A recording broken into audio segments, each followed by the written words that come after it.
자, 그러면 이제 정치와 사회 부분을 이제 강독을 해볼게요. 자, 비잔틴 제국의 황제는 절대적 지배자였다. 그는 7세기 때 바실레우스라는 자칭했고, 실제로 동방적인 신적인 성격을 가진 존재가 되었다. 자, 그는 갈리나 군대를 지배한 한편, 종교에서도 콘스탄티노플 수자 대주교의 임명을 비롯해서 그 종교회의 소집과 회의 내용에 대한 결정권을 갖고 있었다. 자, 그래서 이걸 이제 뭐라고 얘기하냐면 황제 교황주의라고 하죠. 그래서 그리스 종교라고 불려진 비잔틴 그리스 종교회는 이와 같이 서방과 달리 황제의 통제하에 있었기 때문에 황제 교황주의를 한다. 예. 그래서 이런 것도 좀 기억을 해두시고 예전에 그 관련된 기출문제에 시험을 나왔어요. 이 기출문제. 근데 주의할 것은 여기에서 이제 그 콘스탄티노플 수자 대족이 임명권을 갖고 있는 거지. 이 사람이 뭐냐면 콘스탄티노플 수자 대조교하고 겸직한다는 게 아니에요. 네, 그 임명권을 가지고 있다 이렇게 보시면 돼요. 그래서 교회에서 3명을 추천하면 그 중에 1명을 골라서 임명할 수 있는 권한을 가지고 있다는 거예요.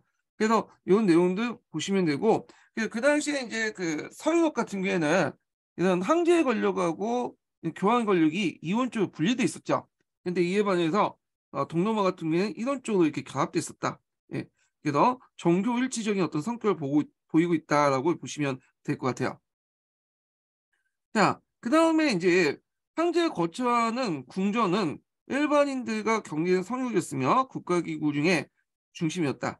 가장 이제 중요한 국가 관리는 바로 궁전 관리였으며 많은 한관들이 최고 관직에 등용되는 등 비잔팀의 동방적 성격 일면을 나타나고 있다. 그 대표적인 한관이 이제 앞에서 얘기한 그 서방 원정을 했던 나르센스라는 사람이죠. 그래서 유스티아누스 황제 때 나르센스 라는 사람이 대표적인 거고요. 황제는 이론상으로 원로원이나 시민 또는 군대에 의해서 선출되는 것이 되어 있으나 실질적으로는 세습제였다. 다만 그가 허역하거나 무능할 경우에 반란 지도자에 의해서 폐위되거나 그리하여 여러 번의 왕조가 교체되었다. 자, 그리고 이제 그 밑에는 이제 그 뭐와 관련된 군사제도와 관련된 내용인데 뭐 각자 읽어보시고요. 그 경제 정책에서는 좀 눈여겨볼 게 뭐냐면 앞에서 얘기한 것처럼 그 당시 그 양장업이 들어왔어요. 네, 유스티누스 황제 때. 그래서 6세기 때 중국부터 페르시아를 거쳐서 전해진 양장업은 비잔팀에서 가장 중요한 공으로 발달한 견지물 공업의 원료로서 이제 선행했다는 거. 그리고 이제 여기 이제 도시들이 나오는데 제일 중요한 도시가 이 콘스탄티노플이죠. 콘스탄티노플의 전성기 때는 약 인구 100만 명 정도 되어있고 그다음 테살로니카 때는 50만 인구를 가졌으며 기타 중소도시는 적지 않았다. 이렇게 했는데 이 콘스탄티노플은 상당히 이제 컸어요. 여기를 한번 좀 읽어볼게요. 자, 여기 거대한 산업망을 구성되었고 콘스탄티노플은 가장 큰 국제적인 시장으로서 동서 중심의 어떤 각종 집산지였다. 그래서 비잔티움은 그대 화폐의 가치 유지를 위해 노력했으며 국제무역에서 포용적인 화폐를 많이 이제 뭐냐면 존중되었다. 뭐 이런 내용들. 그래서 이제 이런 내용도 있고요. 그 다음에 콘스탄티노플 관련돼서 좀 약간 더 볼게요. 예, 잠깐 여기는 그 예전에 7차 교과서 지학사 관련된 내용에서 한번 읽어볼게요. 여기 좀 설명이 많이 부족이 돼갖고. 자, 일단은 이 콘스탄티노플은 예전에 한번 기출문에 나왔던 거고요. 네, 동서무역의 중심지죠.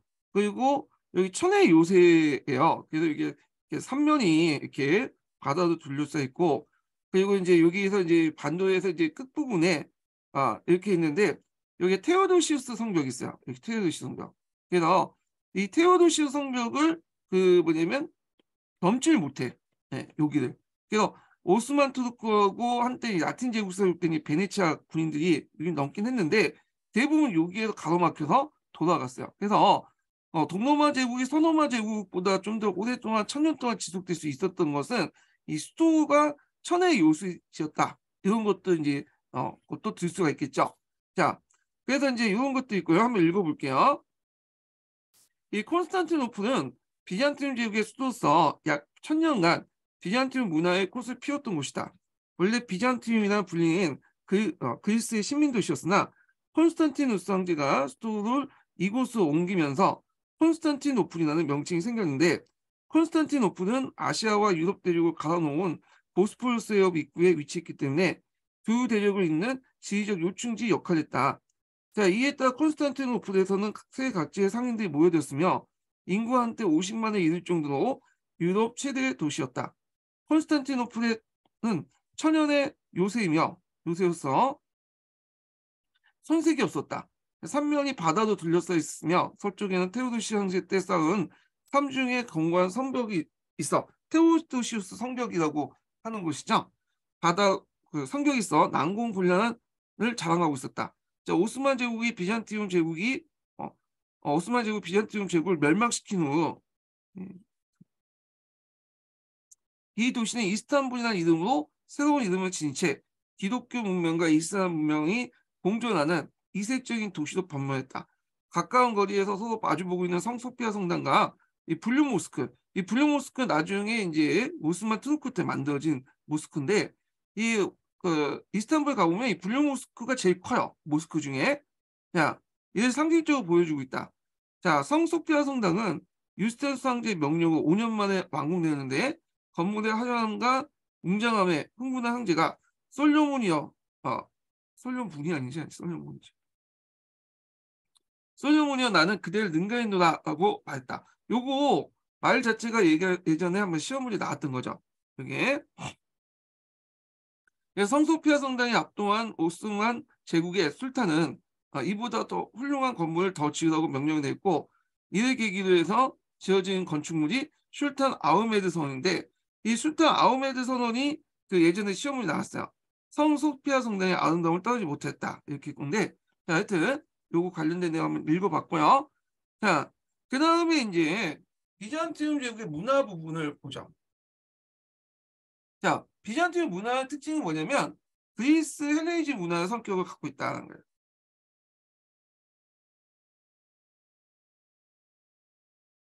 그리고 헬레니즘 문화의 이제 그것을 계승해서 현세적인 아름다움을 추구하는 것 있고요. 그 다음에 이제 앞에서 얘기했던 동방적인 문화 요소도 많이 들어가 있죠. 그래서 우리가 동양식 같은 거, 네, 이런 것도 있고, 그 다음에 이제 또 그 상당히 이제 뭐 학문 같은 경우에는 그 모방적인 특징이 있어요. 그 미술에 대한 독창성 이런 것들. 그래서 동방적인 요소와 그리스적 요소가 결합된 것들이 특징이라고 보시면 되겠죠. 자, 여기 보면 이제 비잔틴 문화는 한마디로 그리스적인 헬레니즘 문화의 동방적 요소가 섭취하고 그리스 정교에 의해서 규제된 문화라고 할 수 있다. 그래서 이제 비잔틴 문화의 큰 공헌은 그리스 고전의 보존이었다. 학자들이 그리스 작품을 읽고 이를 연구하는 한편 필사하고 주석을 붙이는데 연연을 썼다. 그래서 이제 그리스 고전 중에 플라톤 철학이 연구됐어요. 그래서 보통 이제 중세 시대 때 이 비잔틴을 통해서 신플라톤 철학이 들어갔거든요. 그래서 이슬람에서는 아리스토텔레스 철학이 들어갔고 여기 동로마에서는 신플라톤 철학이 들어왔다. 이렇게 보시면 돼요. 자, 그리고 그들은 고전에 관련해 사전과 문법서를 만들고 거대한 백과사전을 펼쳐냈으며 법률과 지리, 전술, 행정기술에 관한 다양한 논문을 작성했다. 그리고 그리스 불이라고 불려지는 일종의 대포를 발명하여 전투에서 큰 위력을 나타냈으나 순수 과학에 있어 별다른 진전이 없었다. 자, 이 그리스 불은 좀 기억을 해두세요. 이거 잠깐 보여드릴게요. 예.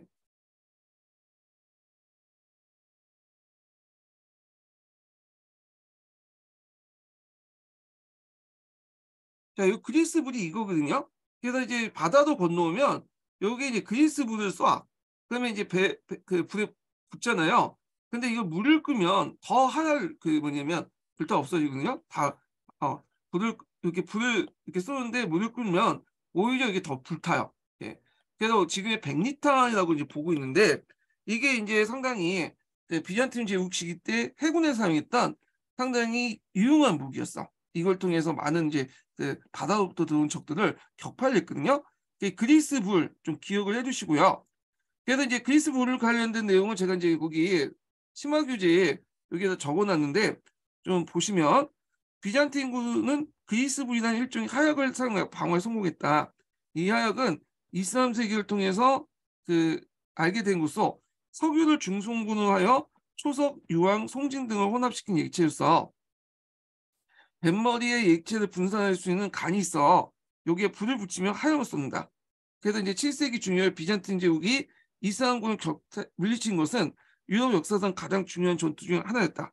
자, 하여튼 이걸 계기로 해서 이제 이 그리스불을 통해서 그 당시 이슬람군을 물리치고 그랬다는 거. 그래서 이런 내용들 좀 기억을 해두시고요. 이 그리스불 명칭. 자, 그래서 그리스불이라고 불려진 일종의 대포가 발명되어 이 전투에서 큰 위력을 나타나게 했으나 순수과학에서는 별다른 진전이 없었다. 그다음에 뭐 역사학은 뭐 각자 보시고 그 밑에 이제 그 건축 양식을 좀 볼게요. 자, 비잔틴 문화의 특색을 가장 잘 나타내는 분야는 미술이다. 6세기 때 유스티니아누스 황제에 의해서 건조됐던 성 소피아 대성당과 그 내부의 화려한 상징주의적이고 신비로운 모자이크 벽화는 새롭고 독창적인 그 비잔틴 미술의 출발이었다. 자, 비잔틴 종교 미술은 그리스 거와 팔레스타인 및 시리아 동방적인 것을 잘 융합시킨 독특한 것이었다. 라만나의 성 비타르 성당과 이보다 앞서 비잔틴 성계, 건조한 베네치아의 성 마르쿠 성당 같이 내부의 모자이크화가 좀 유명하죠. 그래서 비잔틴 미술의 정수화하겠다. 필사본의 색채 장식, 금은 및 상하의 아름다운 장식품, 성작가, 그다음 십자가 같은 종교적 세공품 같은 비잔틴 미술의 독자성을 보여주고 있다라고 있는데, 자, 여기에도 좀 더 눈여겨볼 게 뭐냐면 이콤이라는 게 있어요. 성화상이라는. 여기 나와 있지 않지만 이게 이제 그 이게 이제 이콤이거든요. 예. 그래서 보통 성상 숭배 금지의 영향을 받아갖고 이제 성상이 아니라 성안을 만들었어요. 이콤이라는 것이 이제 이때 나왔다. 그래서 그 성화상 관련된 내용은 이제 제가 여기다 적어놨으니까 한번 읽어보시고요. 예. 그래서 이제 이콤 같은 특유한 그 양식이 등장했다. 네, 이렇게 보시면 돼요. 자, 그다음에 비잔틴 제국의 역사적 의의를 이제 볼게요. 일단 비잔틴 제국의 역사적 의의는 크게 세 가지를 볼 수 있죠. 첫 번째로는 서유럽 세계의 방파제 구실을 냈다는 거.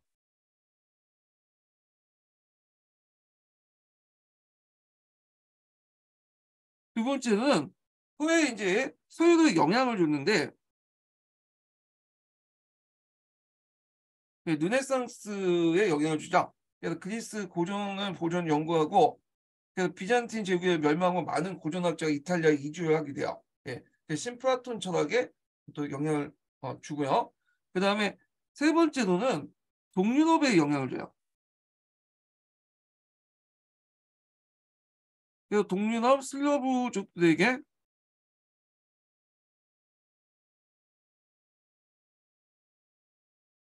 기여를 했다. 그래서 이제 이 세 가지 측면을 이제 볼 수가 있어요. 자, 그러면 이제 내용을 볼게요.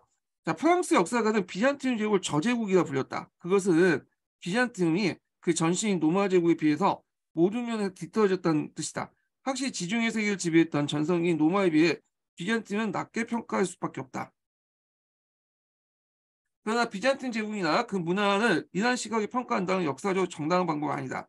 자, 로마 제국이 붕괴한 뒤 자리에 성립된 유럽, 이슬람 및 비잔틴 중에 비잔틴이 문화나 정치에서 가장 앞서 있었다.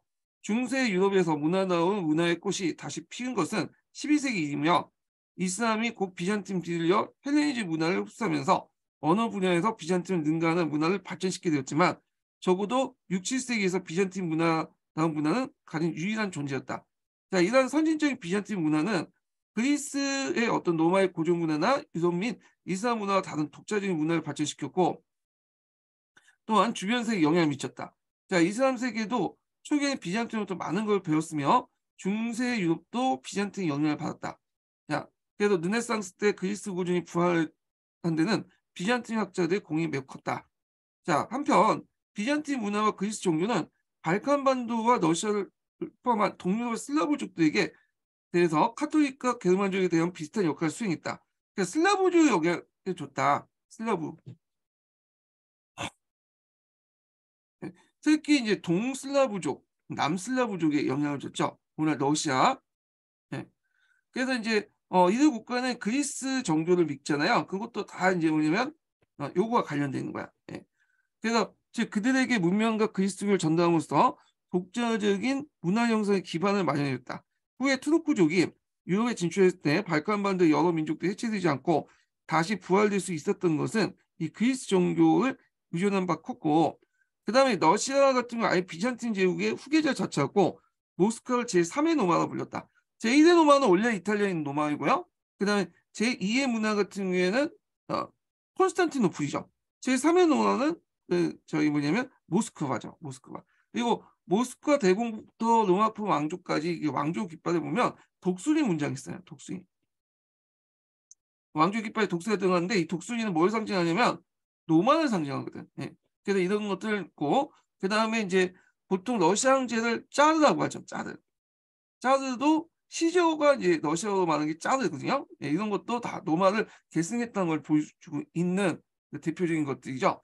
그리고 이제 잠깐 여기 보면 이제 문화 부분을 좀 보면요.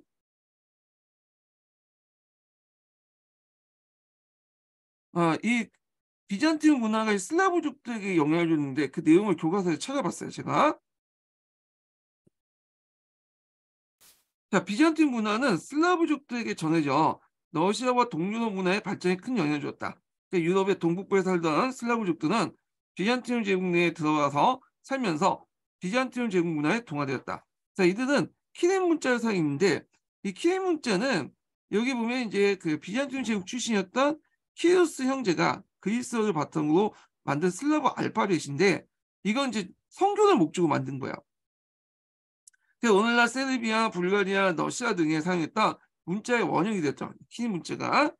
그래서 키 문자도 번역된 성서를 바탕으로 그리스 종교 개종하였다는 거죠. 러시아의 키예프 공국은 흑해를 통해 비잔틴 제국과 교육을 하면서 그리스 종교를 이제 입국을 받았는데 블라디미르 1세 때 받아들였어요. 이 키예프 공국은 키예프 러시라고 하고 키예 러시라고 하죠. 키예프라는 자체가 이제 러시아이기 때문에 우크라이나로 얘기를 하면 그렇게 얘기하는데 키예라고 하죠. 우크라이나로. 그래서 이제 이 키예프 공국 오늘날 우크라이나 지방에 해당해요. 나중에 13세기 때 여기 키예프 루시가 멸망을 했는데 이 키예프 공국이 일종의 러시아, 오늘날 우크라이나, 벨라루시의 어떤 혼족국이 되는 도시의 그 나라죠. 자, 하여튼 그래서 이제 후키를 통해 비잔틴 제국을 교육했다. 자, 그래서 그리스 정교를 국교를 받아들였고 키예프 성소피아 대성당을 세우게 됐는데 여기 보면 이제 성소피아 대성당이 있어요. 일종의 여기 성소피아 성당 있죠. 여기에 이제 약간 비슷하게 세웠죠. 돔양식 있고 이런 게 있는데 요거는 이제 비잔틴 문화에 영향을 받은 거죠. 예. 그래서 여기 보면 이스탄불 성소피아 성당을 모방을 했고 건축했으며 실내에 있는 모자이크와는 이스탄불 모자이크와 다르다. 매우 닮았다. 이렇게 있고요. 거기 저 옆에 이제 성소피아 성당 있죠. 이스탄불에 있는. 예. 그래서 이제 이 내용 한번 읽어볼게요. 이게 이제 나중에 지금 그리스 종교의 이제 교회였다가 나중에 이슬람 사원이 되거든요. 예. 내가 보면 자 이스탄불의 성소피아 성당은 지붕이 둥근 돔 형태로 이렇게 있죠. 돔. 그리고 지탱하게 4개 육중한 교대 이렇게 이제 받침대도 설치되어 있고 그리고 이제 그 안에는 실내 하단 모자이크를 그렸는데 주로 종교였다. 자 오스만 제국의 지배를 받은 이후 모스크로 바뀌었다. 그래서 이 모스크로 이제 바뀌면서 이제 어떻게 됐냐면 여기 4개의 첨탑이 만들어졌어요. 예. 그리고 거기에 이제 모자이크는 프레스코로 해갖고 해발쪽으로 덮어버리고 그 위에 프레스카를 쳤어. 예. 그래서 지금은 이제 걷어져 갖고 이제 이게 있거든요. 모자이크가. 예. 그 당시에 해반쪽으로 해갖고 이렇게 뭐냐면 겉면을 이제 칠하고 프레스코아도 이렇게 또 이상 모자이크 뭐라고 하죠? 갑자기 까먹었네. 하여튼 그런 것들을 이제 그려놓고 저 했죠. 자, 이러한 비잔틴 양식을 그리스 종교와 더불어 동유럽 국가에 전해졌다. 그래서 이게 이제 지금은 박물관으로 이제 쓰이고 있다고 그래요. 뭐 요즘에 와갖고 또 이상상으로 개조한다는 말도 있긴 하는데, 자, 하여튼 한번 봤고요.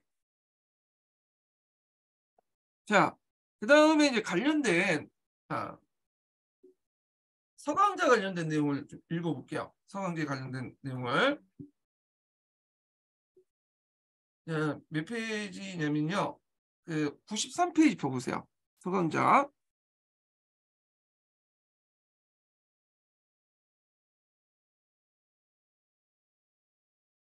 자, 동로마 제국 관련된 내용 한번 읽어보겠습니다. 자, 서노마 제국이 몰락한 후에 500년 이상 비잔티움 제국, 이슬람 세계, 라틴 기독교 세계라는 이질적인 세 문명이 옛 로마 제국의 영토를 나눠 지배했으며 지중해는 세 문명이 상호 영향을 미치고 또 각축을 벌이는 공간이 되었다. 자, 세 문명은 모두 로마 제국의 공동 상습자로 정도 차 있으나 그 유산을 이어받았다. 그 가운데 제국의 새로운 수도가 위치한 지역의 명칭에서 유래한 비잔티움 제국은 로마 제국의 동부, 즉 동로마 제국이 그대로 이어진 정치 체제였다. 한동안 가장 높은 수준의 문명을 유지했던 이 제국은 이후 서유 지역에 등장한 라틴 제국과 구별짓고 위해 차츰 후기 로마 제국, 그리스 제국 및 비잔티움 제국의 명칭을 불렸지만 공식 명칭은 여전히 로마 제국이었다. 그러니까 이제 비잔티움 제국이라는 말 자체가 이게 로마 제국의 흔적을 없애려는 서유럽 쪽에서 얘기한 거야. 예. 자, 하여튼 있고 비잔티움 제국의 수도 콘스탄티노폴리스는 최초의 기독교 황제 콘스탄티누스가 자신의 이름을 따서 만든 도시로서 앞에서 이제 봤듯이 삼면이 바다로 둘러싸인 천혜의 항구이자 그 난공불량의 요새로서 육로만 방비하면 정복이 불가능한 입지를 가지고 있었다. 자, 그 육로조차도 그 위에 테오도시우스 황제가 만든 테오도시우스 장벽이 있죠.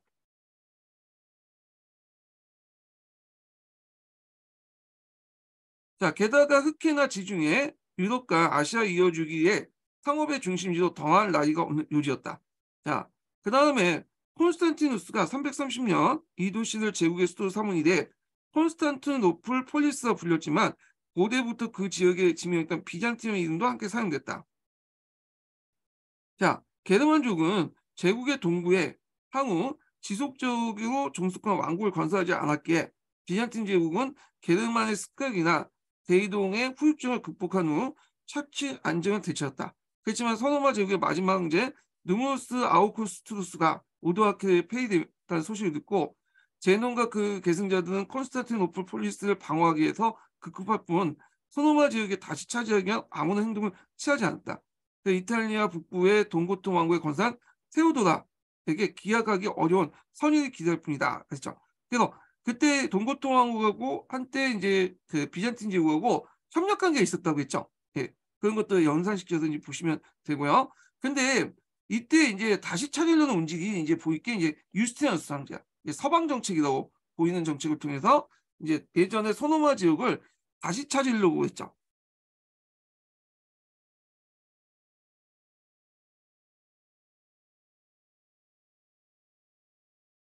자, 그 다음에 이제 황제 유스티니아누스 관련된 내용 볼게요. 자, 527년에 유스티니아누스 황제가 제국의 통치를 맡게 되면서 비잔티움 제국의 재건을 위한 본격적인 조치가 이루어졌다. 그래서 과거의 영광을 되찾는 듯 했다. 그래서 콘스탄티노플 폴리스는 옛 노마를 대신해 새로운 노마로서 당대 최대 도시를 발전했다. 자, 노마적인 관료제와 동부의 경제적 기반으로 비잔티움 제국의 위기를 이겨내고 다시 일어날 수 있는 토대가 되었다. 자, 이 시기 때 황제들은 구제국에 대한 합법적인 통치권이 자신들이 있다고 주장하며 옛 영광을 회복하기 위해 노력도 기울였다. 자, 유스티누스 황제는 제2에 오른 지 얼마 지나지 않아 니케의 반란의 위기를 맞았으나 공동 통치를 수행했던 여제 테오도라, 아까 지금 얘기했죠. 결단력과 조언의 심의법, 그 뭐냐 반황제파를 제압한 후 권력을 확고히 장악했다. 이 테오도라가 이제 공동 황제를 해서 했죠. 그러니까 이제 유스티누스 부인이에요. 예, 여왕이라고 보시면 돼요.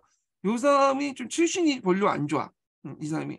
그래서 이제 안 좋은데 뭐 한때는 몸도 팔고 그랬다고 하는데 하여튼 그리고 이제 그 앞에 콘스탄티누스 황제도 그 출신이 그렇게 안 좋아. 이 사람도 자기 삼촌이 황제가 되고 나서 연이어 이제 황제가 됐던 사람이거든요. 원래는 소농민 출신이에요. 이 사람도요. 예. 그래서 이제 흑수저 출신인데 거의 이제 금수저까지 됐던 인물이죠. 입지전전한 인물 중에 하나인데 자, 앞서 시기와 제국의 통치와 달리 유스티누스는 제국의 재건을 위해서 지중해 요충지를 장악 필요했다고 판단해요. 그래서 이제 정복 전쟁을 하게 돼요. 그러니까 이미 중요한 지역들을 점령한 게르만 왕국들과 전쟁을 기피하지 않았다. 결국 그는 반달 왕국, 북아프리카가 있었다. 그리고 동고트 왕국 이걸 멸망시키고 서고트로부터 베티칸도 쟁취하는 등 로마 제국의 절반을 가까이 회복했다. 하지만 무리한 팽창 정책과 오랜 전쟁은 오히려 제국의 기반을 약화시켰다. 그와 더불어 그 갑자기 찾아온 기근과 541년과 543년 사이에 이집트에 시작돼 제국의 중심부 확대된 흑사병은 막다한 인명 손실을 초래했고 콘스탄티노플 폴리스의 인구의 약 40% 사망을 이르게 했다. 그의 치세 말기에는 아바르족과 사산족 페르시아 제국을 위협하자 서부로부터 팽창 정책을 포기할 수밖에 없었으며 서방 정책을 포기한 거죠. 그리고 옛서 획득한 제국 영토의 대부분을 상실했다. 자, 그리고 이제 그 유스티누스 황제가 후대에 남긴 그 중요한 유산 로마법이었는데 그는 로마의 영광을 회복하고 국가 행정을 원활히 하기 위해서 로마법을 정비했어요. 자, 로마법은 이제 오랜 기간 동안 편찬했고 오랜 기간 동안 발전하면서 일관된 체제를 상실했기 때문이다. 그래서 로마법은 상당히 복잡하게 되어 있어요. 일단 뭐 항지 칠령도 있고 원론해석 결의도 있고 판례도 있고 민회에 통과하는 법률 있고 법무관의 훈시도 있고 법원이 다양하기 때문에 서로 충돌하고 이렇게 부닥치는 것도 있거든요. 이걸 좀 정리할 필요가 있었어. 그래서 이제 로마법 대전을 만들었기 때문에 만든 배경도 그런 것에서 나온 거죠. 자, 그래서 이제 요 배경, 농업법에 만든 배경도 여기 관련된 내용이고요. 법치를 확립하기 위해서 많은 학자들이 학설 신청을 비롯해 법학제요, 칙법법. 칙법집은 뭐냐면 칙령이라고 한계의 칙령을 모은 그 사대집이라고 보시면 돼요. 그리고 이제 이 심칙법은 이제 유스티누스 황제 이후부터 나온 그걸 얘기한 것 같고, 심의법 대전이라는 이름으로 가는데 라틴어 법전이 법전들은 제국이 그리스하면서 당대에 큰 효용성을 갖지 못했지만 그 법이 지인 합리성 때문에 12세기 이후의 서양법 법전에 큰 영향을 줬다. 그래서 이런 내용들 좀 기억을 해두시면 돼요. 그래서 유스티누스 때를 기준으로 이때까지는 라틴어를 사용했고 그 후에는 그리스어를 사용했어요. 그리스어를. 그래서 이렇게 이제 기억을 해주시고 유스티누스가 이제 만들었던 법전들은 뭐냐면 이렇게 4개로 구성이 됐다. 아까 지금 얘기했죠. 학설신천, 법학제요, 그다음 친법집, 신법집 있고 이게 여기는 5개네요. 여기는. 여기에 유스티누스 법전 이렇게 이제 있고 그래서 이제 유스티누스 법전 같은 경우에는 이제 보통 그 예전의 법전들을 이제 모아놓은 걸 유스티누스 법전이라고 하고요. 그리고 또 넓게 의미해서 유스티누스가 만들었던 이런 법률직을 지칭할 때 뭐냐면 유스티누스 법전이라고 해요. 이 심의법 대전이 이제 유스티누스 법전으로 해석될 수 있는 부분인데 하여튼 이런 법들을 만들었다 이렇게 보시면 되고 자 동방의 적대 세력들이 제국을 위협하고 이슬람이 무서운 속도로 팽창하는 와중에 비잔티움의 제국이 정체성을 유지하면서 발전할 수 있던 기반은 로마의 국가제도, 그리스 문화, 그리고 기독교 신앙이었다. 자, 비잔티움 제국은 콘스탄티누스 황제의 확립된 기독교 정책, 즉 교회의 자율성을 부여하기보다는 교회의 보호자들 자치한 황제가 교회를 통치할 대상으로 삼는 통제하는 이른바 황제 교황주의를 추구했다. 네. 그래서 황제 교황주의라는 말 자체가 좀 약간 이것도 서유럽에서 이제 뭐냐면 비잔틴 교회를 좀 깎아내기 위해서 그렇게 한 것도 있긴 있어요. 하여튼 보통 통상적으로 쓰고 있으니까 이제 얘기를 하고 있기는 하지만 자 유스티누스를 비롯한 강력한 군주들은 모두 기독교 군주로서 자의식을 지녔으며 콘스탄티노플 폴리스의 초대 주교로 임명할 뿐만 아니라 교회 및 수도원에 대한 간섭을 포기하지 않았다. 자, 그로 인해서 황제권과 교권이 분리되어 발전한 서방과 전혀 다른 정통이 형성되었다. 자, 황제의 권위를 인정하는 청을 넘어 숭배 대상까지 높이는 문화는 동방적 전제군주의 정통과 맞닿아 있었다. 기독교가 절대적인 통치권 권력을 정당화시키는 기능을 수행한 셈이다. 로마 제도 및 정통의 계승한 측면에서 관료제도가 자리 잡고 있었고 제국의 행정과 통치에는 관료체제가 필요했으며 교육을 통해서 배출한 관료들은 경제와 종교 등 다양한 영역에 활용했다. 근데 농업은 이제 물론 대외경제 발전에 따라서 제국은 상공업을 장려했고 교육을 필요한 제반 여건들, 즉 화폐와 세금제도, 법률, 상거래 질서 등 치안을 정비했다. 자, 이 시기에 제국은 페르시아와 중국 등 동양과의 무역에 큰 비중을 뒀으며 각종 사치품을 수입하는 통로로 활용했다. 자, 콘스탄티노플 폴리스는 많은 인구와 제국을 우원한 경제력은 세계 무역의 중심지를 차지하고 있던 비잔틴 제국이 발전시켜온 경제적 번영의 결과물이었다. 이렇게 있고요. 자, 그다음 비잔틴 양식을 볼게요. 자, 정성기의 비잔틴 제국의 영광을 가시적으로 드러내는 영역은 건축과 예술이었다. 이미 유스티니아누스 황제 때 니케 반란 때 불탄 성당 자리는 하기야 소피아 성당을 건축하였고 중건이라고 했죠. 그리고 이제 그 비잔티움의 건축술과 미적 연락을 가시한 적이 있다. 이 성정은 그 하나님의 신성과 황제의 권위를 바탕한 상징으로 자리 잡았다.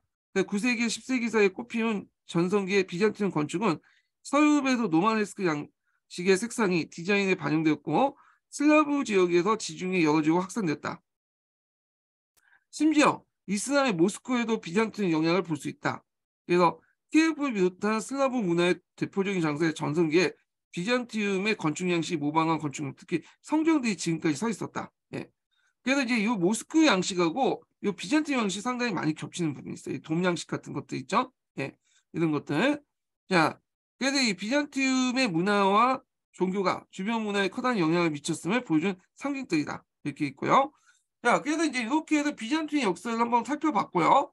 그 다음에 이제 다시 이제 여기 넘어가서 서계를 읽어볼게요. 서계 중간에 그 시기에 있었던 이제 이슬람 세계와 관련된 내용이 있는데, 요건 제가 이제 기타사 강의할 때 같이 할게요. 요거는요. 예. 그래서 이제 있고 몇 페이지 펴보시냐면요. 카로린거 왕조로 다시 넘어갈게요. 162페이지.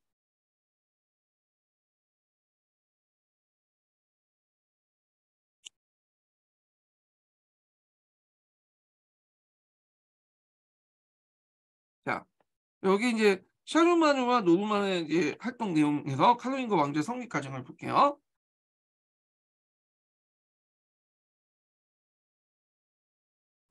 잠깐만요. 저도 이렇게 좀 해서.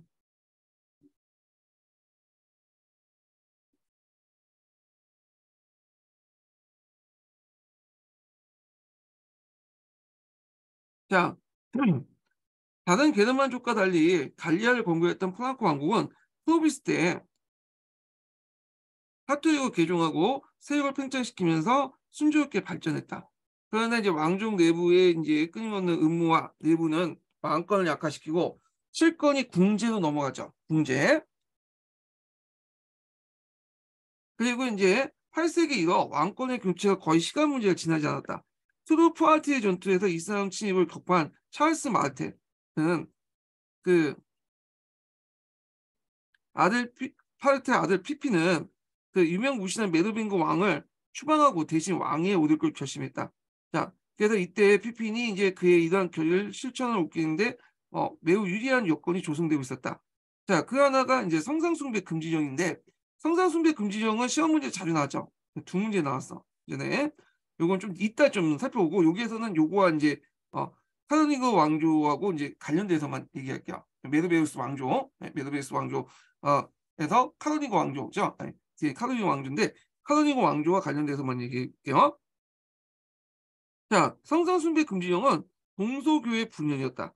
물론 이 성상숭배 금지령을 내렸다고 국받은 이제 분이면 분열된 건 아니고요. 이거는 나중에 이제 공식적으로 한 것은 11세기 때 그다음에 로마 교황하고 콘스탄티노플 대주교가 서로 파문을 차리면서 이제 분리된 거고 그 계기가 됐던 거예요. 계기가. 그래서 성상숭배 금지령 계기가 됐던 건데 자, 이게 이제 네오 3세가 이제 성상 금지를 내렸을 때 이건 단순한 종교적 문제가 것이 아니라 이거 예전에 시험 문제 나왔죠. 대토지 소유를 억제하는 정책과 관련된 것이다. 그러니까 이제 네오 3세가 성상 금지령을 내렸을 때는 그 당시 이제 뭐 기독교, 이슬람 세계 다툼 과정에서 이슬람교에 욕을 냈거든. 너희들은 이제 우상 숭배를 하지 않냐. 그래서 우리가 우상 숭배를 하지 않는다는 걸 보여주기 위해서 성상 금지를 내린 것도 있고요. 예. 이런 측면에서 종교적 문제를 볼 수 있고 그거 외에도 대토지 소유를 억제하는 게 있어요. 왜냐면 그 당시에 이제 수도원세력들이 되게 컸거든요.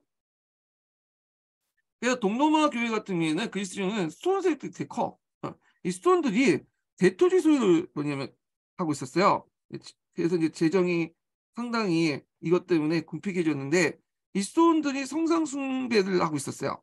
왜냐면 포교를 위해서는 되게 필요하기 때문에 이제 성상 숭배를 찬성을 하고 있었는데 이 수도원들을 공격하기 위해서 명부와 선상 금지를 내리고 수도원들이 그걸 반대하면 수도원을 탄압하고 그들이 가지고 있는 그 대토지를 국가에 귀속시키려고 했던 했거든요. 그래서 경제적인 측면도 있어요. 재정적인 측면도. 이거 예전에 한번 기초에 나왔던 거죠. 자, 레오 자신이 이제 성상숭배 반감을 가지고 있었으나 대토지 소유자인 동시에 성상숭배 경향이 강한 수도원세력들을 억제하려는 속성도 있었다. 그래서 소노마 몰라고 점차 비잔티부터 동력을 강화했던 강화해왔던 로마 교회는 문맹인 게르만족들의 어떤 교화 산업에 성상 사용이 필요한 관계도 있어 네오 3세의 금지령을 불복하게 되었고 자 이를 계기로 해서 동서로마 교회 분열은 거의 결정적인 거다. 그래서 이렇게 갈등이 있다가 결국에 11세기 때 뭐냐면 최종적인 분열을 하게 되죠. 예. 그래갖고 이제 관련된 내용이 그 밑에 있는데 잠깐 볼게요. 성상 숭배는 네오 3세가 금지령을 이후 왔다 갔다 했다가 안 했다 그러는데 787년 여제였던 이레네가 금지령을 포기하고 다시 네오 5세 때 금지령을 다시 채택하고 843년에 다시 이제 부활하고 그래서 이제 1세기 넘어서 비잔틴 제국의 논쟁이 대상이 됐다. 그래서 결국에는 부활해요. 예, 선상이. 그래서 그리스 정교는 정교는 성상을 인정하지 않는다라고 해갖고 비잔틴하고 비교하는 표가 많이 나오는데 그건 좀 잘못된 것 같아. 그거는 여기 잠깐 네오 3세 때나 네오 5세 같이 이제 성상 금지령을 내렸던 시기하고를 좀 부각시켜서 얘기했던 거고 그 지금은 성상을 인정해요. 예. 그래서 이제 이거는 그리스 정교도 성상을 인정한다는 걸 좀 기억을 해두시고 나중에 이제 결국에는 843년에 부활 때까지 부활 이후부터는 계속 인정하고 있다. 이거 예전에 기출문이 나왔어. 예. 그래서 일종의 좀 잘못된 좀 오개념이죠. 그리스 정교는 성상을 인정하지 않는다. 이건 오개념이야. 이거는. 예. 요때만 부각해서 본 거야. 여기서. 하여튼 동서교회의 최종적인 분열은 로마 교황의 지휘를 받던 노르만의 나미타르 정국과 비잔틴 교회의 이에 대한 반대라고 하나 그래서 이걸 계기로 해서 서로 이제 화문에 처했죠. 이게 11세기 때요. 그런데 실질적으로 이제 분열은 계기가 됐던 게 선상숭배 금지령이다. 그러니까 계기가 됐던 건 선상숭배 금지령이고 8세기 때고 그리고 또 직접적인 이제 분열은 여기 때죠. 여기 요거 관련된 내용 좀 기억을 해주시면 될 것 같고 자 이런 시기에 북이탈리아 롬바르족은 팽창을 계속하여 로마 교황은 몹시 불안한 상태로 있다. 앞에서 제게 이제 로마 교황이 카로스 마르티한테 보낸 편지 내용을 이제 연상시켜서 보시면 될 것 같아요. 자연인이 프랑코 왕국의 지원을 기대할 수밖에 없게 되었다. 그리고 피핀이 왕위에 오를 뜻을 전하고 후원을 요청했을 때 교황은 이를 승인하고 여기에 새로 이 카로링고 왕조를 열리게 되었다. 예. 자, 그래서 메르베누스 왕조에서 카로링고 왕조로 이렇게 넘어가게 되죠. 자, 롬바르족이 라반나를 점령하고 로마를 직접 위협하게 되자. 자, 이 라반나는 상당히 이제 의미가 있죠. 원래는 동고토 왕국의 수도였다가 그러다가 다시 비잔티움이 여기를 점령해서 일종의 총독부를 만들었다가 여기를 또 롬바르족이 이제 뭐냐면 그 점령했다가 후에 이제 뭐냐면 그 피핀이 여기를 또 점령해서 교황에 기증을 해요. 예. 왔다 갔다 주인이 바뀌어. 그래서 교황 스테판 2세는 직접 이제 뭐냐면 프랑크 왕국에 가서 피핀에게 도유식을 거행해 주면서 도유식이라는 것은 머리에 뭘 부어주는 거? 기름을 부어주는 거야. 그래서 이제 그 예전에 성경책 구약성경 보면 그 바울이라든지 누구야 아니 솔로몬이라든지 그 다윗이나 이런 사람들이 왕이 될 때 이 뭐냐면 선지자가 와갖고 기름을 부어주거든. 이런 것들이 유럽에 계속 전승이 돼가지고 왕이라니 황제가 즉위할 때 도유식을 해요. 도유식을. 예. 그래서 교황이 도유식을 한다는 건 그만큼 피핀에게 권위를 부여준다는 거죠.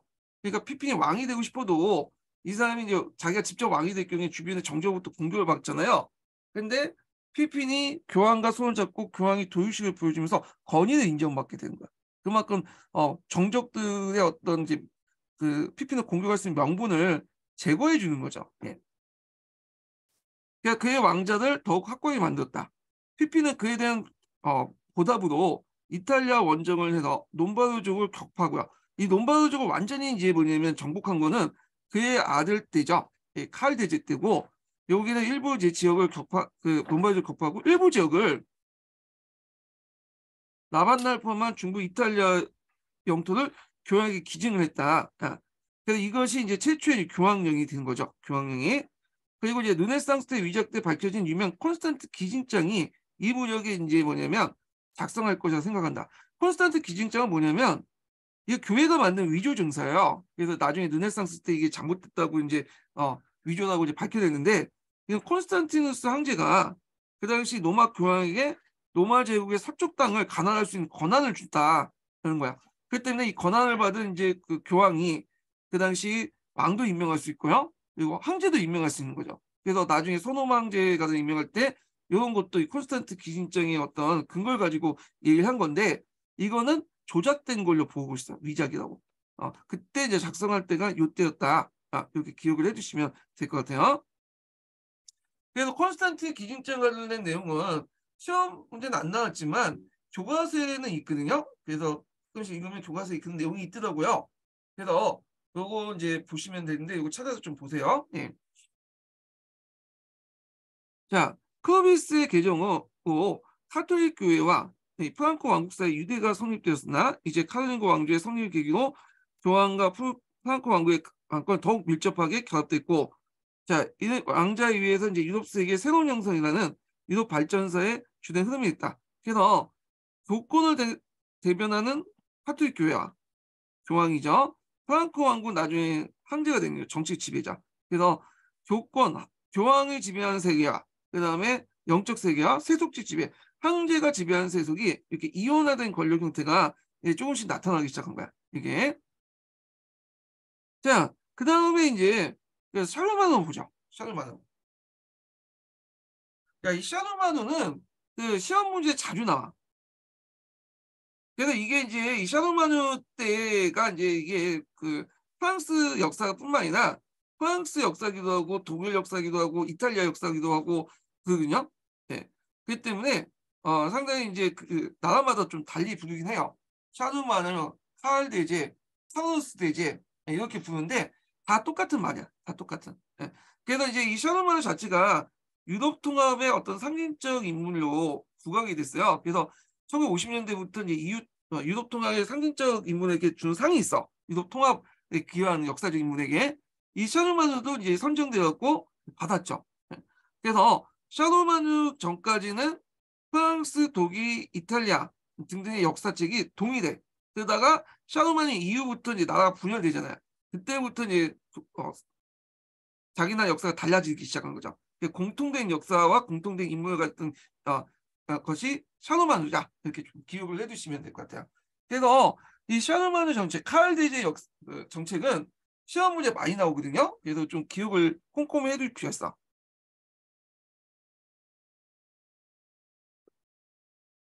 자, 거기 이제 보면요. 피핀의 아들 샤르마누가 즉위했는데, 자, 이 사람의 이제 그 정책을 보면요. 그런 롬바르족들을 이제 뭐냐면 완전히 평정하고 직접 통치하기도 하고요. 자기 아버지 때는 이제 직접 그 완전히 평정한 건 아니죠. 일부 땅만 뺏어가지고 그 땅을 라벤날 포함해갖고 교황령 기증을 했잖아요. 자, 동으로 진출해 완강한 저항을 계속하여 섹슨족을 굴복시키고 카톨릭 개종시키고 다시 지금의 보헤미아와 오스트리아 그리고 헝가리 유고 일부까지 정복하여 동부 경계에서 알반까지 확장시켰다는 거예요. 그래서 이 사람이 한 활발한 영토 정복 과정을 좀 기억할 필요 있는 게 예전에 하면 시험 문제 나온 게 이런 문제가 있어요. 이 사람이 이제 그 회복한 영토를 좀 볼게요. 영토를 지도를 잠깐 볼게요.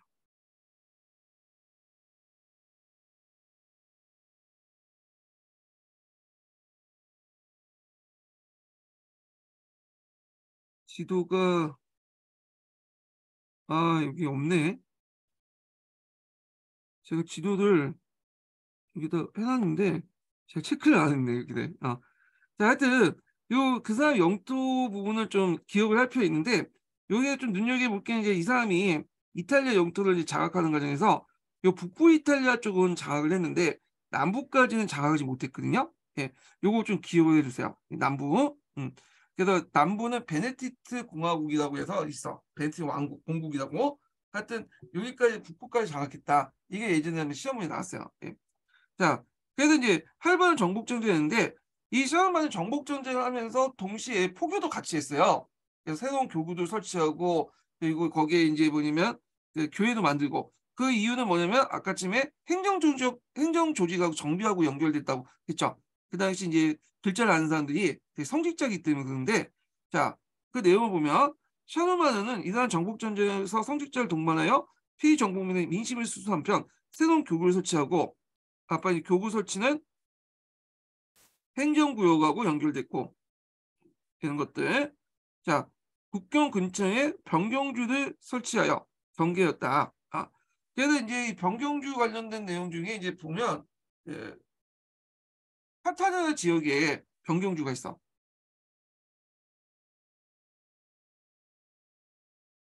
그래서 카타르 지역에 에스파냐 변경주를 이제 만들었거든요. 일종의 만충 지역을 만들었다고 하시면 되겠죠. 이슬람 만충 지역. 그 피레네 산맥이 있고 여기에 넘어가는 그 이슬람 세력도 있잖아요. 네. 그래서 요 피레네 산맥을 연결해서 여기에 뭐냐면 에스파냐 변경주를 만들었어요. 여기. 자, 그래서 서쪽의 피레네 산맥이 넘어 에스파냐의 이슬람을 공격했으나 그때 이제 큰 성과를 거두지 못하고 철수할 때 후방 부대가 일부가 적의 복병을 기습받았다. 요거 예전에 기출문에 나왔던 거죠. 그래서 이제 요거 때문에 이제 이걸 소재로 한 것이 노랑의 노래인데, 그래서 이제 이게 이제 예전에 기출문에 나왔던 거. 근데 이게 좀 약간 문제가 많죠. 예, 그거고, 좀 약간 이거 정리할 필요 있는데, 자, 여기 스페인 원정 관련된 내용 볼게요. 자, 이거는 스페인 원정은 두 번 나왔어요. 12년, 15년. 그래서 스페인에 있는 이슬람 세력들 원정을 했는데, 요때 이제 이슬람 세력들은 후 우마이야 왕조예요. 예. 가정을 보면, 자, 이 내용을 제가 이제 서양 중세사 관련된 내용을 정리한 거예요.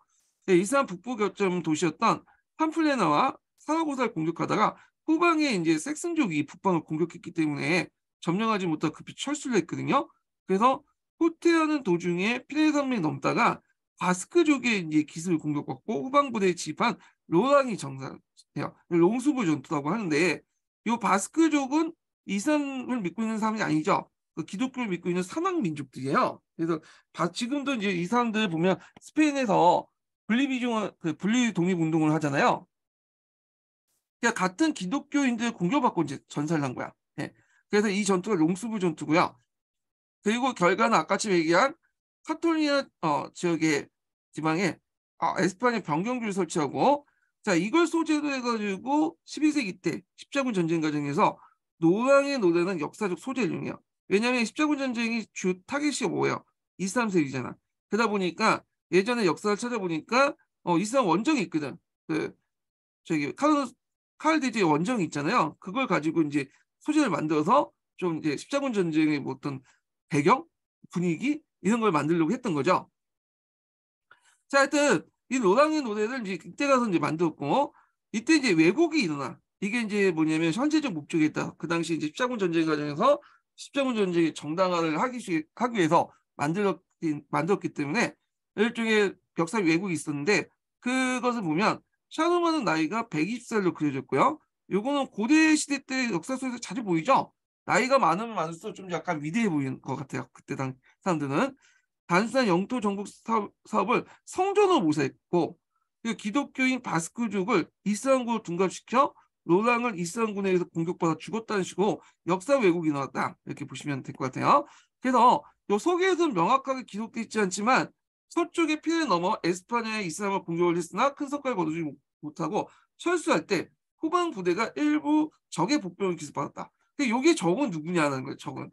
이거는 문맥상은 여기 보면 이슬람으로 돼 있지만 실제로 이건 적은 이슬람이 아니에요. 요거는 아까 얘기했지만 바스크족이다. 요거 있고요. 자, 그래서 이제 이런 내용도 있고 이것이 이후에 유명한 노랑의 노래의 소재가 되었다. 샤누마누가 에스파냐 정복에 실패했으나 피데르 남부의 카탈로니아 지방에 에스파냐 병정주를 설치하여 이슬람과의 완충지를 삼았다. 자, 이와 같이 샤누마누의 끊임없는 정복 전쟁으로 프랑코의 영토 대제국이라 부를 수 있는 규모로 확대되었다. 그래서 서쪽과 북쪽으로는 에스파냐와 부르타뉴 지방을 제한 대서양과 북해 연안, 그리고 동으로 엘베강과 보헤미아, 그리고 남으로는 노마이브 이탈리아. 여기 중요한 건 노마이브 이탈리아. 요거 기억을 해두시고 남이탈리아 지역까지는 뭐냐면 점령하지 못했다는 거죠. 예. 그래서 이는 앵글색슨 왕국이 건설한 브리텐 성과 이슬람 지방에 들어갔던 에스파냐, 북아프리카, 그리고 아직도 형식적으로 비잔틴 왕조에 속했던 남이탈리아와 시치아를 제한 과거의 서노마 제국의 영토를 대부분 샤누만에 의해서 회복되었다는 뜻하며, 그리고 여기에 다시 중앙 및 동부 유럽의 일부가 추가된 것이다. 자, 이러한 사실을 고려한 것인지 그 동기가 정확하게 확인할 수 없으나 AD 800년에 크리스마스 때 노마를 방문할 때 그때 미사를 참석한 살만의 머리에 고항 3세가 서노마 제국간을 얹혀주었죠. 자, 그래서 이제 이렇게 있는데 요 관련된 내용이 이제 교과서에 있죠. 잠깐 볼게요. 자, 여기 보면 서노마 황제간을 받은 카우스 대제가 있고요. 자, 노마 주민들은 교황 3세 네오를 폭행하자 교황은 왕에게 도망가서 도움을 청했다. 왕은 칼 대제겠죠. 카우스는 추락한 교회의 위상을 바로 세우기 위해 노마에 왔다가 결국 그곳에 겨울을 났다. 그래서 크리스마스 때 그때 교황부터 황제 아우구스투스라는 칭을 받았다. 그렇죠? 교황 나요 3세는 크리스마스 미사에 참여한 카우스 대제에게 서노마 황제관을 씌워줬고 비잔틴 제국 황제의 간섭에서 벗어나기를 원했던 교황과 그리고 권력의 정당성을 인정받고 싶은 카루스 대제가 이해관계가 맞아떨어졌다. 이렇게 보시면 될 것 같아요. 자, 그래서 이제 이렇게 있고 비잔틴 황제는 처음에 놀랍고 항의했으나 나중에 승인을 받았죠. 그냥 승인해 준 건 아니고요. 그때 이제 카루스 대제가 땅을 넘겨줬죠. 그래서 그때 이제 뭐 그 달마티아 연안 지역의 땅을 동로마한테 줬어요. 그러니까 동로마 황제가 이걸 받고 땡큐하면서 노마 교황의 이런 서노마 황제 간의 그 뭐냐면 이 교황을 이제 서노마 황제 간을 노마 교황이 서노마 황제를 간을 이제 그 카르스 대제 임명한 걸 인정을 해준 거죠. 나중에 추인해 준 거죠.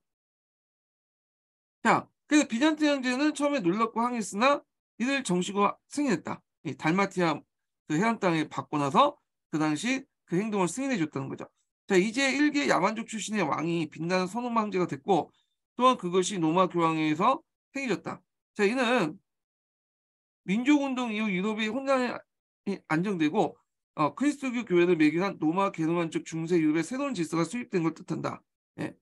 그리고 이게 첫 번째 의미라고 볼 수가 있고 영향이라고 볼 수 있죠. 영향. 두 번째 영향은 샤노만의 대관식은 한편으로 교회와 국가의 긴밀한 유대관계에 강할 듯하는 것이지만 후에 신성 로마 제국의 성립과 더불어 교권과 제권의 분쟁이 씨앗이 되었다. 이렇게 보시면 될 것 같아요. 그래서 800년에 샤노마누의 어떤 소노마 재간을 받는 그 역사의 여기 이제 보시면 되고 그 다음에 예체 넘어가서요. 이 샤노마누가 여러 가지 문화 사업도 같이 했어요. 그래서 이제 이 샤노마누의 그 시기를 뭐라고 하냐면 카로링고 르네상스 시기라고 하거든요.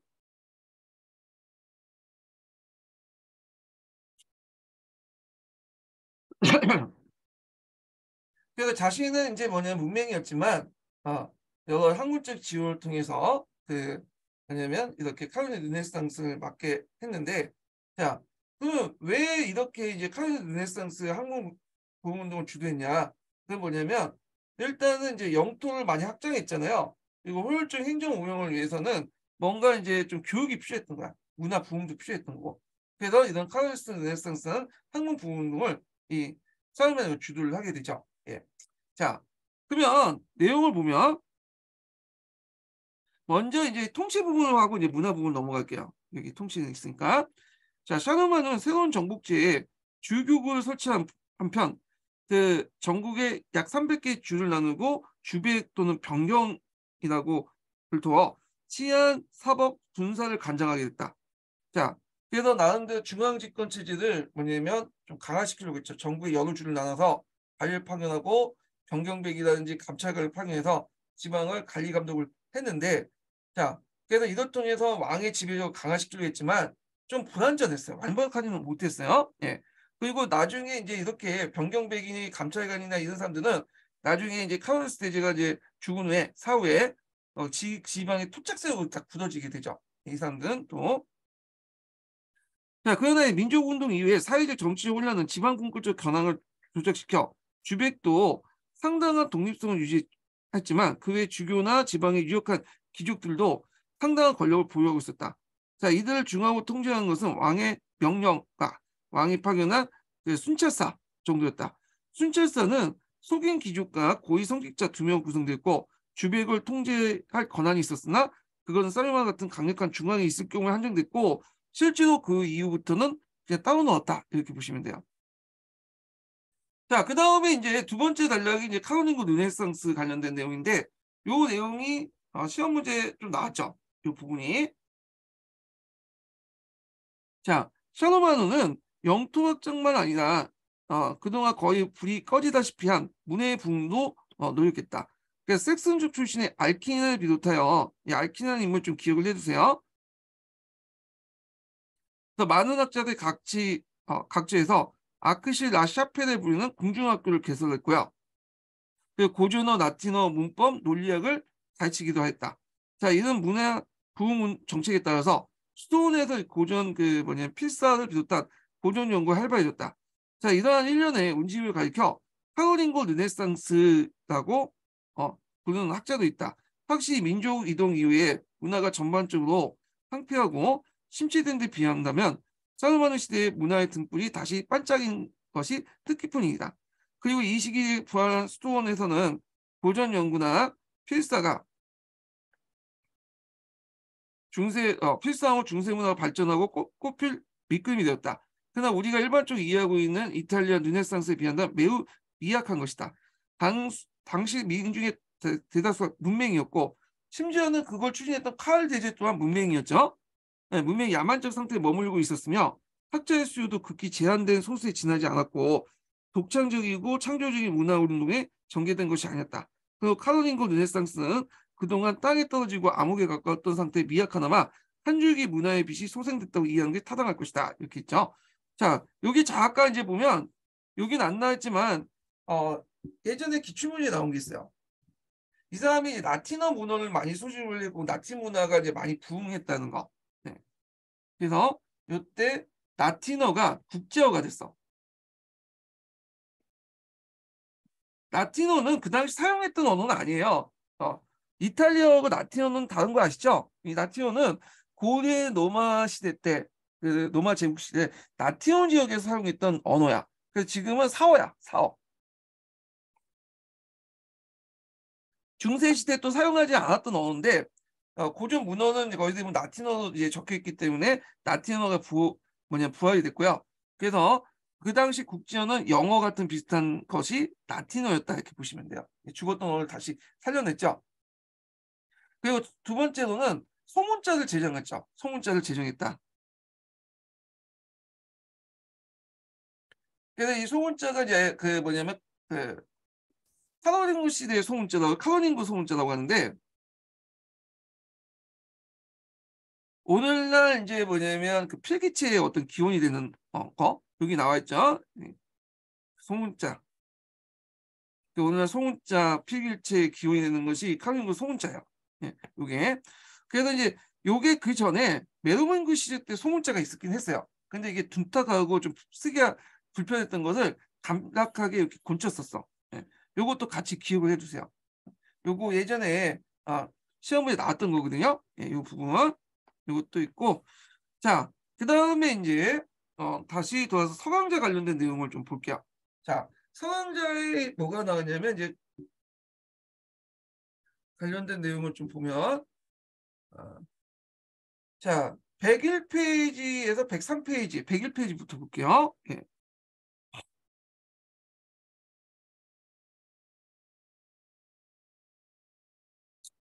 자, 여기 보면 카로린거 왕조에 등장하고 그 밑에 칼드제 관련된 내용 한번 읽어보겠습니다.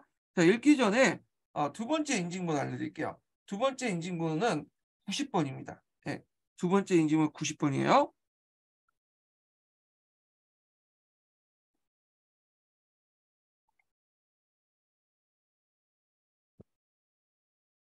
자, 갈리아 전역을 지배하게 된 프랑코 왕국의 메르빙 왕조는 왕가 내부의 분열이 심화되면서 귀족들 견제할 만한 역량을 차츰 상실했다. 자, 왕국의 성격이 다른 세 부분을 나누어 세습 및 분열을 거듭하면서 왕조 내부의 다툼뿐만 아니라 왕족과 귀족들 사이에 갈등이 발생했으며 특히 왕국의 동부와 서부를 칭했던 그 아우스트라시아와 노이스트라 귀족 가문 사이에 대립도 빈번했다. 7세기 중엽에 이르면서 왕들은 지위에 걸맞는 실권을 차지하지 못하고 궁제라고 부르는 귀족들의 대표들이 실제 왕권을 행사했다. 특히 아우스트리치 궁제로 영입했던 카루스 가문이 강력한 무장력을 세울 기반으로 프랑크 왕국의 지배 세력을 차용했다. 자, 그의 가문의 계승자 중 망치라고 부르는 카루스는 작센, 프리스랜드, 알레만 지역 등 전개된 전투에서 승리를 이끌 뿐만 아니라 732년에는 피레네 산맥이 넘어온 프랑스 남부 지역을 공략했던 이슬람 세력들을 제압함으로써 주로 포아티의 전투에서 제압하면서 왕국 전체의 명성을 드높였다. 자, 그 뒤에 이른 궁제 파피누스, 그러니까 이제 그 피핀이죠. 자, 유명무신한 국왕 친드 3세를 수원에 가두고 교황의 권위를 심고 국왕의 지위를 가르치면서 그래서 751년 카우스 가로서 왕조 교체를 성취했다. 그래서 이 피핀은 난쟁이 피핀이라고 또 해요. 이 사람이 키가 좀 작기 때문에. 자, 유난히 키가 작아 단신이라고 병명을 이제 지니고 있는 이 피피누스는 심각한 위기 상황을 처한 교황을 구원할 수 있는 유일한 세력이었다. 교황 자카리우스는 파피누스계의 랑고바르드족, 이걸 롬바디아족이라고 하죠. 표기법이 좀 달라서 그런데, 자, 랑고바르드족으로부터 위협받는 노마를 군사적으로 원조해달라고 요청했고, 이 피피는 이 기회를 이용해서 쿠데타에 대한 동요를 타진한 후 결국 원하는 왕권을 얻어낼 수 있었다. 피피는 프랑크족의 유독자들에 의해서 왕이 설치된 절차를 밟았지만 교황의 동의를 거쳤을 뿐 아니라 교황사전 보네 파키우스가 직접 왕에 대한 도유식을 행했다. 이걸 통해서 왕권의 정당성을 보장받기 위해 교황의 축성을 받아 새로운 정통이 형성됐다. 그래서 그 이후부터의 왕들은 도유식을 받는 거야. 이게 정통이 프랑크 왕부터 시작했다고 보시면 돼요. 그 후에 잉글랜드나 뭐 프랑스나 독일 황제나 이런 사람들 보면 왕이 되려면 도유식을 받아야 돼. 자, 그래서 프랑크 왕은 교회를 보호하는 후견자 역할을 맡게 되고 교황은 세속 권력의 신적 권위를 부여하는 신성한 존재로 확고한 기반을 마련했다. 그래서 이제 서로 간에 주고받는 것도 있으니까 이런 관계가 유지되게 되겠죠. 자, 이후 피피니스는 756년 이탈리아 원정에서 탈취한 중북부 이탈리아 영토 가운데 일부를 성인 베드로 무덤 앞에 바침으로써 교황령이 탄생했다. 이때 이제 롬바디아 그 땅을 탈취해서 일부를 떼줘서 교황령 기증을 했죠. 라반다 그런 지역을 중심으로 해서. 자, 피핀의 아들 후계자인 카로스는 정복 전쟁을 통해 프랑크 왕국의 영토를 더 확장시켰고 오랜 시간 공대와 왕국의 동쪽에 위치한 작센을 정복하고 남동부의 바이렌을 종속시킬 뿐만 아니라 이탈리아 진출하여 랑고바르드 왕국을 정복했다. 그러니까 롬바디아 왕국을 완전히 멸망시킨 후 프랑크인과 랑고바르드 왕이 되었다. 자, 에스파냐 지역에서 원정하여 이슬람 세력을 피레네 산맥을 넘어 오지 못하고 단속했다. 자, 뭐 피레네 산맥을 넘어 단속했다는 것보다는 갔다가 이제 뭐냐면 좀 땅 좀 먹으려고 했는데 북쪽에서 섹슨족이 공격하니까 어쩔 수 없이 철수한 거야. 실패한 거야, 이걸. 이걸 이런 식으로 이게 약간 해석을 하는 좀 하는 긍정적으로 해석한 것 같아 보면. 자, 하여튼 결국에는 이제 카오스 위에서 프랑코 왕국은 잉글랜드를 제외한 기독교 세계 대부분을 하나의 정치적 단위로 통합시키고 알쿠이누스가 표현한 기독교 제국을 건설했다. 단 잉글랜드 외에도 이제 남이탈리아 지역 같은 경우에는 아직까지는 복습을 못 시켰죠. 자, 카오스가 이처럼 그 전쟁에 승수장구할 수 있었던 비결은 2,000명, 3,000명에 이르는 그 뭐냐면 뛰어난 기병을 동원할 수 있기 때문이다. 그래서 이제 찰스 마르테, 카오스, 이게 망치 카오스인데 그 카오스 보통 서양에서는 자기 선조 중에 이름을 따가지고 쓰는 게 많아요. 그래서 카오스 1세, 카오스 2세, 카오스 3세 이런 식으로 이제 붙이거든요. 그래서 여기에서 카오스 대제라고 하지만 정확히 카오스 2세라고 부르고 그 앞에 우리가 찰스 마르테라고 하는 사람은 망치 카오스로 불렸던 그 사람이잖아요. 예. 그 사람은 이제 얘기한 거야. 그때 이제 뭐냐면 우리가 은대지 제도를 도입을 했어요. 그래서 이 은대지 제도를 도입해서 기병을 양성을 했죠. 요 뒤에 이제 서기에도 나오긴 하는데 이때 이제 그 카오스 망치 카오스, 예. 그러니까 찰스 마르테 때 도입한 제도죠. 이 당시. 요건 뒤에 이제 주중 그 봉건제도 읽을 때 다시 얘기할게요. 예. 자, 그래서 이제 카오스가 이처럼 전쟁에 승수할 수 있었던 거는 기병 양성 때문에 기병을 동원할 수 있는데 이 동원체 창립은 그 할아버지 때가 많이 했죠. 망치 카오스, 그러니까 찰스 마르테 때 도입한 제도다. 자, 카오스가 연이어 정복전쟁의 승리와 군사력 가시를 하고 있을 때 교황 네오 3세는 노마시에서의 미약한 기반 때문에 위기에 처해 있었다. 교황 파스칼리스의 사주를 받아 그 자객이 교황은 파스칼리스는 그 당시 이제 노마 시내에 있었던 노마의 귀족 중에 하나야. 교황하고 사이가 안 좋았던 사람인데 그 사주를 받은 자객이 자신의 목숨을 노리는 상황을 겪은 후 카오스에게 직접 찾아가 도움을 요청했다. 카오스는 교회를 보호하고 노마의 질서를 바로잡기 위해 노마를 방문했으며 엄정한 재판을 통해 교황의 결백을 인정하고 상대 세력을 징계를 내림으로써 질서를 바로잡았다. 며칠 후 교황은 800년 성탄절에 성 베드로 대성당에서 교행한 미사에 참여한 카오스에게 황제의 관을 수여하면서 서유도 지방 지역에 새로운 황제를 출연시켰다. 카오스가 사전에 그 대관식을 인지하고 있는지 다소 논란이 있지만 주목할 부분은 그 대관식을 주도한 건 노마 교황이었고 노마인데 전폭적인 한호 속에 그 의식을 거행했다는 사실이다. 교황이 그렇게 하는 과 정치 의도가 있겠죠. 네, 정치 의도가. 일단은 보면 첫 번째 정치 의도를 보면 면목상 이탈리아에 대한 소유권을 주장하면서 사사건건 간섭한 비잔티움과 같은 제국이 아니다. 말로는 뭐 자기 뭐 이탈리아 종주권 하면서 너네들 말 들어라 이렇게 하는데 교황 입장부터 자기 도와주고 그 말을 하면 좋은데 저는 도움도 못 주잖아. 근데 딱 보니까 위에 있었던 그 카르스는 도움이 되거든. 그러니까 이제 얘하고 손을 잡은 거지. 그래서 카르스와 같이 필요할 때면 언제든지 교회를 보호하는데 동원할 수 있는 군사력을 필요했으며 이를 통해 이탈리아와 교황권이 안정적으로 회복하기를 원했다는 거. 뿐만 아니라 교황은 대관식을 통해서 하나님을 대신해 황제를 선택하고 그 다음에 그에게 그 신성한 권위를 부여하는 지위를 지니고 있음을 만천하에 드러내고자 했다. 자, 그래서 이제 이렇게 있고 재간의 소유권을 독점했다 믿었던 비잔틴 제국은 카르스 황제의 대간을 그 재간의 찬탈로 간주했을 뿐 아니라 혹시라도 그가 정복전쟁에 일으킬 것에 우려를 했다.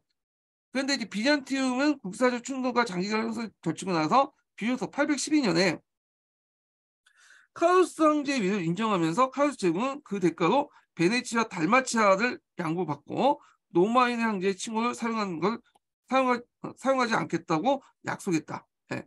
그래서 이제 있고 그래서 요 관련된 기출 문제가 나왔죠. 여기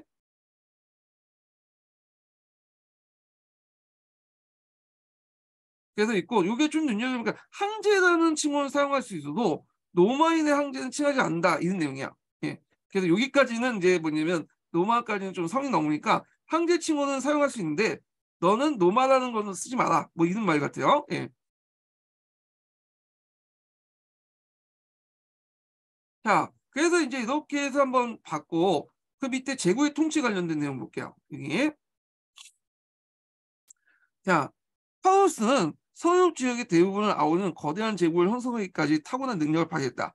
그러나 제국을 구성하고 다양하고 이질적인 사람들과 상이한 문명을 통일성을 부여하고 융합하는 과제를 완수하기는 많은 난관이 있었다. 자, 그와 같이 역할을 수행하는 데 가장 유용한 기반은 종교, 기독교였다. 그래서 카우스는 제국을 통합하고 제국을 통치하는 데 이 기독교를 잘 이용했죠. 예. 그래서 이 사람이 이제 뭐냐면 정복한 지역마다 수도원을 건설하고 그 교회를 만들었어. 그래서 기독교를 포교를 하고 했는데 그 이유는 이걸 가지고 뭐냐 행정조직도 만들고 거기 이제 그 목사들이나 수도사들에게 이제 일종의 공무원을 시켜갖고 이들 글자를 아니까 행정조직에 이용하기 위한 거죠. 뿐만 아니라 제국의 중심인 아엔에서 이거 아엔 좀 기억을 해주세요. 이거 예전에 기출문에 나왔어. 지리적 문제로. 그래서 아엔의 궁중을 건설해 통치 중심지로 삼았다. 또한 제국의 여러 곳에 임시 궁중도 건설하여 이동하고 통치하기 위한 거점을 마련했다. 그렇죠.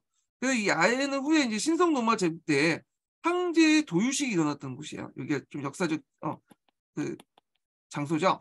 그래서 이렇게 있고, 자, 아엔에 건설한 궁전, 특히 예배당은 제국의 권위를 드높이기 위해 로마와 라반다 당대 건축물을 모방했으며 건축 재료들도 이탈리아 신들에게 수송했다. 이 궁전의 권위는 카로린가 궁지뿐만 아니라 여기에서 그 신성 로마 제국 공왕들이 이곳에 대관식을 치렀던 사실만으로 짐작할 수 있다. 요거 좀 기억을 해두셔요. 이렇게.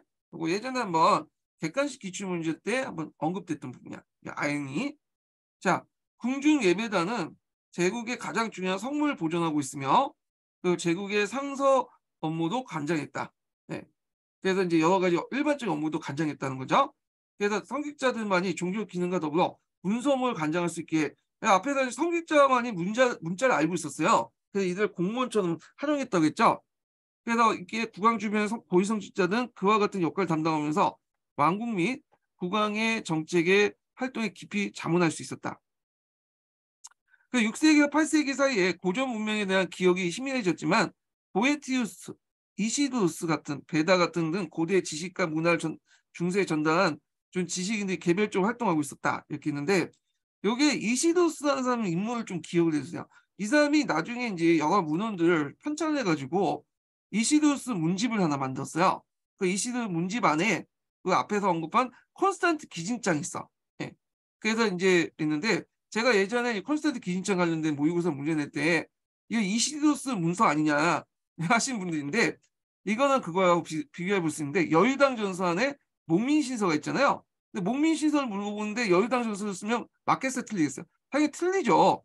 요거는 문집이고 이시도스 안에 있는 것이 이제 뭐냐면 위적된 문서지만 콘스탄트 기진장이 있는 거야. 그래서 콘스탄트 기진장을 써야 돼. 그래서 용어를 쓰실 때 꼭 이상한 걸 골라가지고 뭔가 쓰시는 분들이 많더라고요. 그러니까 생소한 거 있죠. 그러면 그 틀리는 경우가 되게 많아. 그렇게 쓰면. 왜냐면 교수들이 그 분야에 대해서 다 아는 건 아니거든. 너무 튀지 마세요. 뭔가 이런 거 쓰면 내가 간지나겠지 식으로 공부를 하면 대부분 안 돼. 그래서 뭐 책을 보거나 하여튼 뭐 용어를 선택하거나 할 때 임용해서 요구하는 수준에서만 쓰세요. 그냥 예. 그리고 수준의 책만 보고 그래서 좀 간지나게 공부를 하고 싶은 분들은 여기 임용 공부하면 안 돼요. 이거는요. 예. 하여튼 보면 그 가운데 이제 그 특히 카로lin고 르네상스라고 부르는 형상은 주목할 만한데 카로스 황제가 아엔의 궁중에 대표적인 당대의 대표적인 학자들 불러 모아서 통치에 도움이 될 문화적 종교적 혁신을 추구했기 때문이다.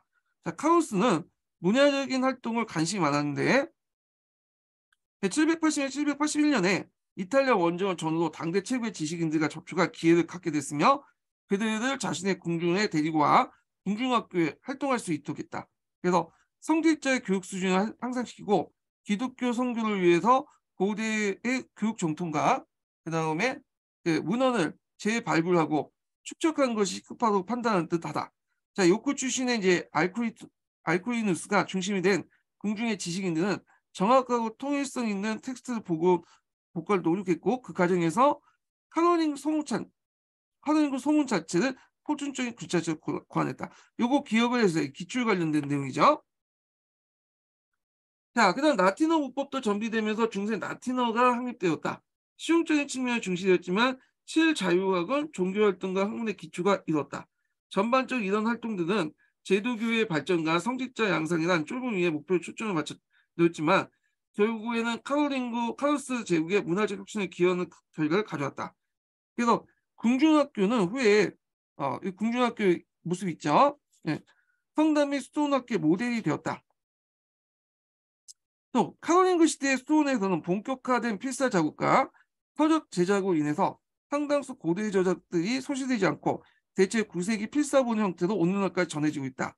자, 이와 같은 문화적 업적은 비잔티움에 비해 천박했던 카로스 궁중의 권위와 위엄을 높이는 데 기여했다. 그럼에도 불구하고 카로스 시대에 이루어진 문화적 혁신이 르네상스한 용어를 사용할 만큼 집약적이고 일관된 문화 형상인지, 그리고 카로스가 이와 같은 흐름을 주도했다고 평가할 수 있는지 여전히 논란이 되고 있다. 이렇게 있죠. 자, 그래서 여기까지 있고요. 다음에 이제 밑에 있는 내용은 카로스 시대 때 이제 통치 구조와 관련된 내용이거든요. 예, 정치 제도와 관련된 내용인데 요거는 좀 쉬었다가 진행을 하겠습니다.